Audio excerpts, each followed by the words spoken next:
Guys यो फरेस्टमा चाहिँ तपाईँको प्रायः यस्तो चिलाउनेको रुखहरू पुरा रहेछ हो।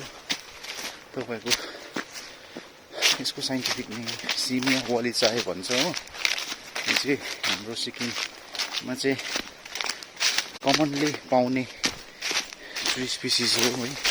तपाईँको यो सब ट्रोपिकल बेल्टदेखि लिएर चाहिँ तपाईँको टेम्परेट तपाईँको बेल्टसम्म पाउँछ। यसको यो बार्क हेर्न सक्नुहुनेछ, यस्तो हुन्छ, जुस टाइपको हुन्छ बाहिर हो। अनि हल्का रिजेसहरू यसो निस्केको हुन्छ हो।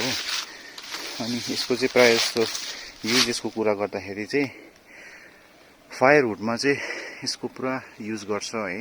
यहाँ त सिक्किममा चाहिँ यसको दाउरा चाहिँ राम्रो हुन्छ हो। आगोहरू बालेर ताप्नु, खोलेहरू पकाउनुको लागि चाहिँ राम्रो हुनेछ। तपाईँले यहाँ देख्न सक्नुहुनेछ है। यहाँ चाहिँ पुरा चिलाउनेको पुरा घारी नै रहेछ। चिलाउने पुरा छ, यता पनि चिलाउने, उता पनि चिलाउने। यहाँ माथि पनि हेर्नु सक्नुहुनेछ हो। पुरै चिलाउनेहरू मात्रै छ। यहाँ पनि हेर्नु सक्नुहुनेछ तपाईँले, ठुलो चिलाउनेको रुख छ हो। यस्तो माथि चिलाउनेको रुखमा फन्ड्सहरू यसरी उम्रेको छ हो। अनि यो चाहिँ चिलाउनेको रुख हो, ठुलो छ यो। यहाँ चाहिँ अब खोइ घर चाहिँ पुरा भत्किएर, पहिरोले भत्किएर छोडेको जस्तो छ। यहाँ चाहिँ घरहरू यस्तो छ घर चाहिँ हो। मान्छे चाहिँ छैन। अब यो सबै पहिरोले भत्काएर चड्केर जमिनहरू छोडेको जस्तो छ। अब चाहिँ हामी यो सिँढीबाट ओह्रालै जानुपर्ने भयो।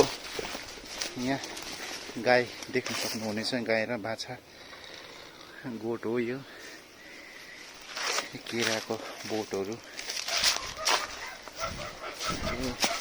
यस्तै ओह्रालो जानुपर्छ। अलैँचीहरू पनि रोपेको रहेछ, तर गरममा त त्यस्तो राम्रो हुन्छ र अलैँची त। केरा पनि फल चाहिँ दिएको रहेछ, पाक्नु बाँकी रहेछ। माथि त लटरमै झन् फलिरहेको छ। ओजन बोटले थाम्न नसकेर अम्बुसी दिएर अड्काइरहेको रहेछ।